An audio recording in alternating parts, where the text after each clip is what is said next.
Officially, it's known as the Gravelly Hill Interchange. More famously, of course, it's Spaghetti Junction, and it's one of the most complex motorway intersections in the world.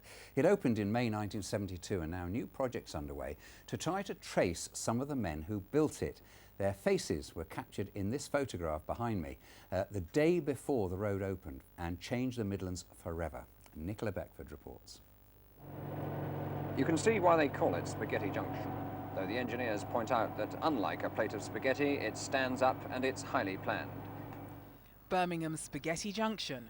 It opened in 1972, having taken 4 years to build.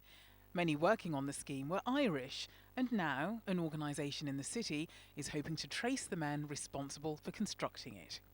This photograph tells a story, and we want to gather the names of everyone and gather their memories and their experiences so that it can be archived for future generations to come.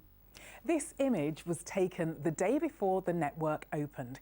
So far, the Birmingham Irish Association has traced 17 of the 21 men in the photograph. They're now having a last push to find the remaining 4. Spaghetti Junction, which covers 30 acres in total, was once voted Britain's most intimidating road. Now it's hoped researchers can capture some of its hitherto forgotten history. Nicola Beckford, BBC Midlands Today, Birmingham. And one of the men in the picture is Ronald Verman, and we're joined now by his daughter, Lorna Lee. Good to see you, Lorna. Good evening. Have you seen that picture before?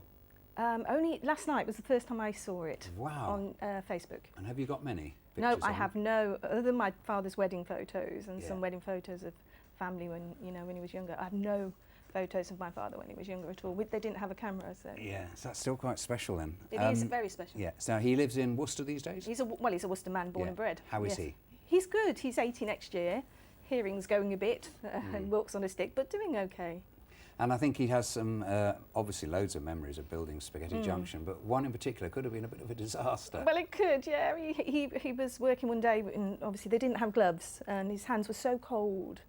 His wedding ring, fell off into the tarmac. Yeah. Well, then he realised when he got home it was missing, and Mum was like, "Where's your ring? Where's your ring?" And 3 days he looked for it, and retracing his steps and. Or just looking down the yeah, road? just following, looking, and By one day. which time it had sort of set? Well, this is it. But just one day the sun caught it, and there was a glint, and that shouldn't be there. And he found it, but he had to dig it out manually, and got most of it out. It was a bit damaged, and we had it repaired for their 50th wedding anniversary, actually. Gosh, as the I've children. always noticed a bit of a dent in the road. Yeah, that's him, Yeah. digging it up. Is he proud of it? He's very proud of Spaghetti Junction. Every time we pass it, Yeah. or we see it on the TV, it's like, "Oh, I built that," Yeah. or helped build that. Fantastic. Lorna, great to talk to you. Thanks. And you. Give Thank you. him our best. We will. Thank you.